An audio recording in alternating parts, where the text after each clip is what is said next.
En este video exploraremos 3 aterradoras historias de espeleología que terminaron terriblemente mal. Todos estos incidentes podrían haberse evitado si no hubiera sido por exceso de confianza, errores de juicio y negligencia. La primera historia, en particular, fue el resultado de un exceso de confianza al ignorar los peligros de las cuevas y las consecuencias de una preparación y experiencia inadecuadas. Esta persona confiaba tanto en sus habilidades que incluso al enfrentarse a la muerte se reía. Joseph Lovato, de 29 años, se consideraba aventurero, capaz y seguro de su capacidad para manejar cualquier situación que la naturaleza le presentara. Había llevado a su novia a algunas pequeñas salidas de escalada en el pasado, convenciéndola a ella y tal vez a sí mismo de que sabía lo que hacía. En realidad, su experiencia apenas iba más allá de las actividades básicas al aire libre y no tenía ningún conocimiento real de espeleología. Sin embargo, nada de esto lo detuvo para aventurarse con confianza. A finales del verano, Lovato decidió visitar el Pozo Yu, conocido también como el cráter de Pankey, cerca de Santa Fe, ignorando el cierre obligatorio del bosque nacional debido a los peligros de incendio. A pesar de las advertencias, llevó a su novia al Pozo Yu, un antiguo respiradero volcánico con una caída vertical de 40 metros, ubicada en un área remota accesible solo por vehículos todoterreno. Lo que comenzó como una aventura casual rápidamente se tornó mortal. La razón exacta de la visita no está del todo clara, pero en algún momento Lovato dejó caer su teléfono móvil en el pozo abierto. Decidido a recuperarlo, regresó a su vehículo y tomó una colección improvisada de equipo, una correa de remolque de nylon, una polea, una cadena resistente y 2 cuerdas, ninguna de las cuales estaba diseñada para escalada o rappel. A pesar de no tener experiencia en espeleología, aseguró a su novia que sabía lo que hacía. Aunque ella se mostró inquieta, Lovato ignoró sus preocupaciones y con confianza desmedida afirmó que ya había realizado este tipo de actividades. Las cuerdas no estaban diseñadas para soportar vidas humanas y los nudos que preparó eran, en el mejor de los casos, precarios. Sin embargo, siguió adelante, convencido de que su confianza sería suficiente. Al comenzar su descenso, se deslizó torpemente, con la cuerda rozando peligrosamente debajo de él. Pronto quedó claro que las cosas no iban según lo planeado. Después de unos metros, intentó descender mano sobre mano, pero su agarre comenzó a fallar. Finalmente perdió el control y cayó al fondo del pozo.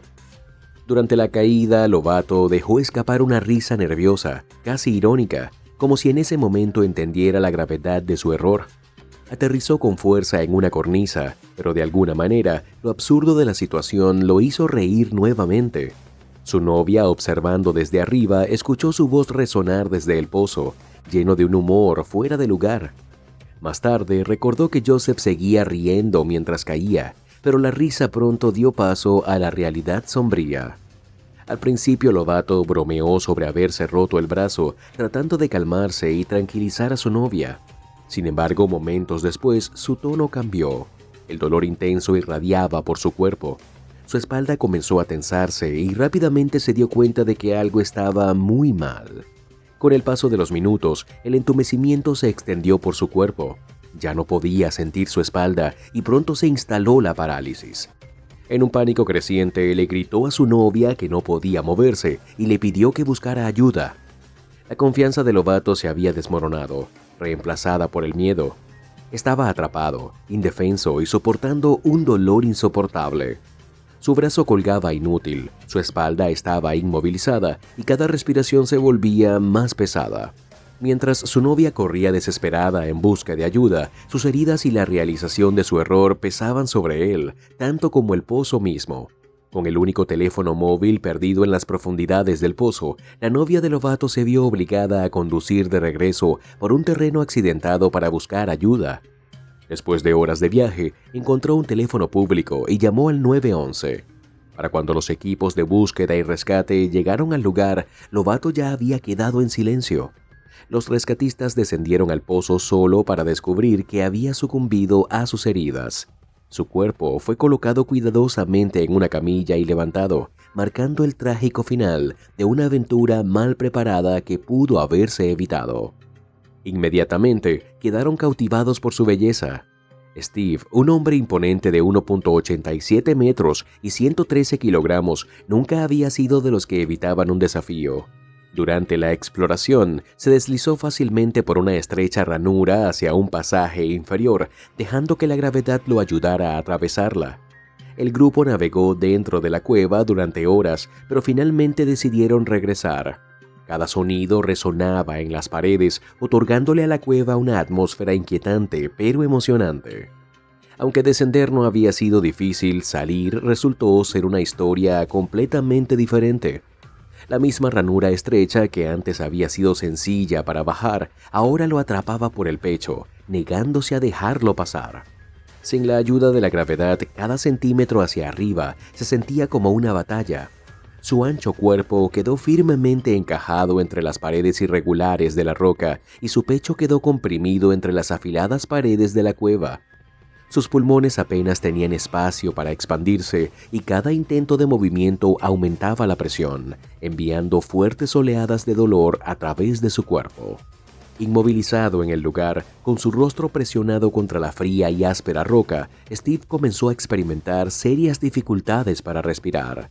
La superficie rugosa raspaba su piel con cada intento de inhalación y el espacio confinado amplificaba su miedo. La ansiedad crecía y la abrumadora claustrofobia lo sofocaba tanto como las paredes mismas. Cada respiración levantaba polvo que llenaba su boca y garganta, provocándole ataques de tos que lo dejaban sin aire. Desesperado por un alivio, intentó mover sus labios para crear un pequeño espacio entre su boca y la roca, pero no fue suficiente.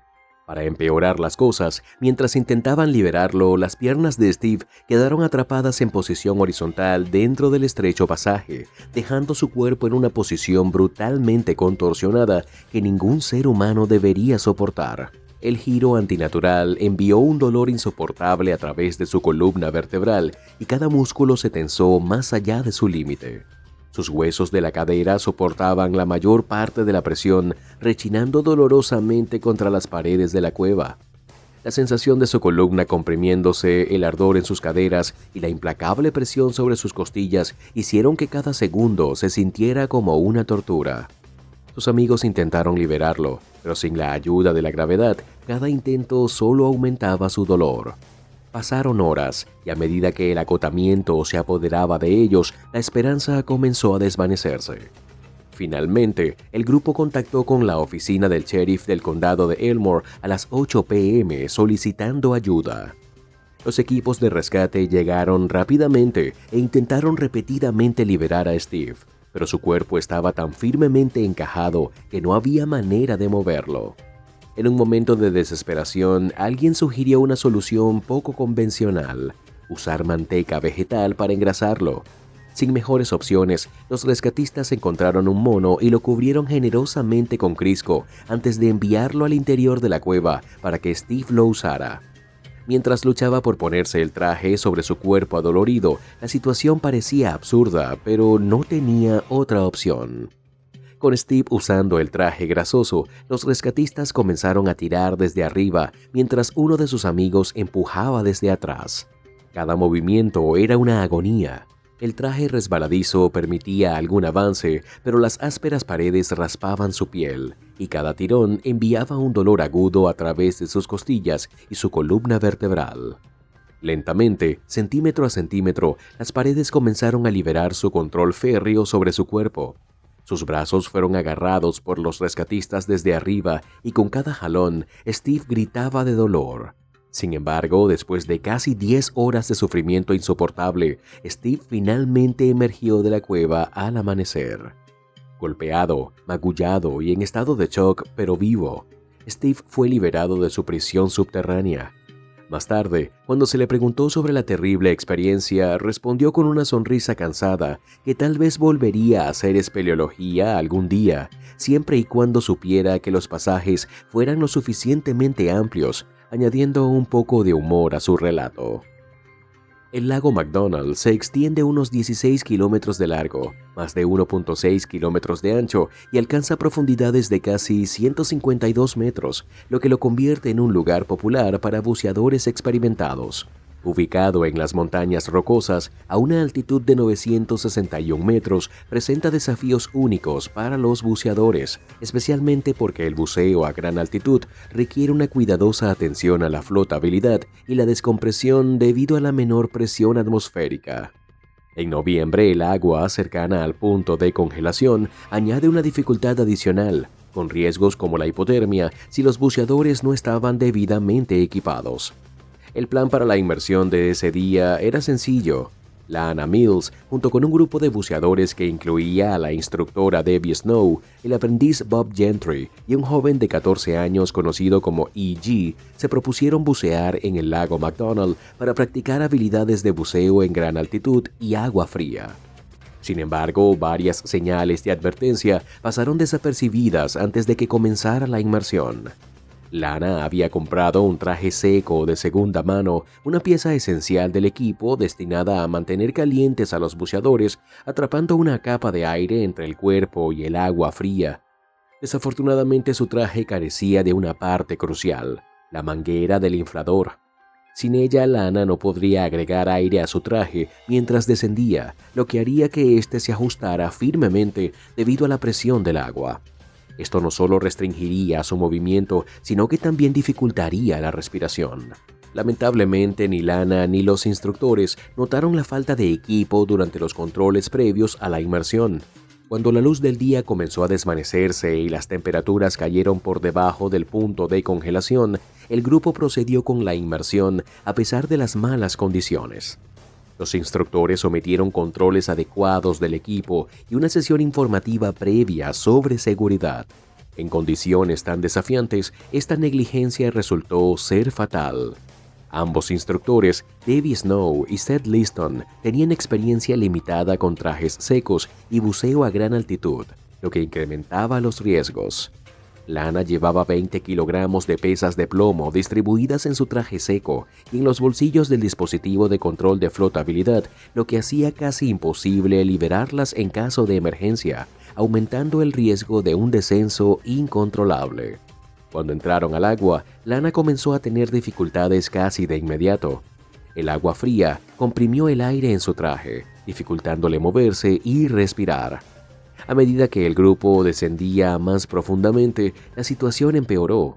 Incapaz de controlar su flotabilidad, la presión del agua hacía que respirar fuera aún más difícil. En un momento dado, Lana hizo una señal pidiendo ayuda, pero su instructor no se dio cuenta.